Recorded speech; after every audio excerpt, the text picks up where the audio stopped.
পিটো ভাই এই জায়গা না মোটামুটি লাগাও তুমি ওদিকে ঘুরেছো তোমার ঘোরার কারণটা কি? এই যে লাগাচ্ছে ভাই পরিশ্রম করব, পরিশ্রমের দাম নিব, আর এই পরিশ্রমের টাকায় কিন্তু উন্নতির দিকে যাবে। আর যদি কাজ না করে টাকা নেন, ওই টাকা দিয়ে কোনো লাভ হবে না ভাই। আমি তো বসে নেই, আমি তো লাগাই যাচ্ছি। এটি ফাঁকা নাই, এটি ফাঁকা এই যে লাগাচ্ছি, এই যে লাগাই দিচ্ছি, এই যে লাগাচ্ছি, এই যে লাগা। আরে মানুষের মতন খালি চলাফেরা করে, কাজ করবে না, আর করবে না। বারবার বলি যে কাজ করবে না। পারবেন না, আসেন কি জন্য? পারবেন না, আসেন কি জন্য? এই যে দেখো, পারবেন না, আসেন কি জন্য? হ্যাঁ, পারবেন না, আসেন কি জন্য? এই যে তোমার থাক, আবার কথা বলে কিসের কথা? হ্যাঁ, মোটে আবার বেশি কথা বলে। দাও দিন দেই টান লাগানো বাদের মধ্যে। আরে ভাই, আমি কি বলবো ভাই? কি ভিডিও করছেন নাকি? হ্যাঁ, এ ভাই ভিডিও করো না এগুলো।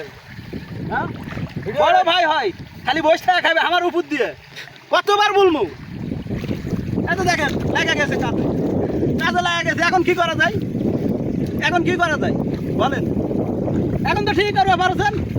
যাই হোক ভাই, এটা একটা ধানই ছিল, এটা আমরা মজা করলাম। মালয়েশিয়া এটা পাতাল, এই যে কাজ করতেছি ধান বোনা ধানের ভিতরে, এই জায়গায় চারা নাই, যার কারণে অন্য জায়গা থেকে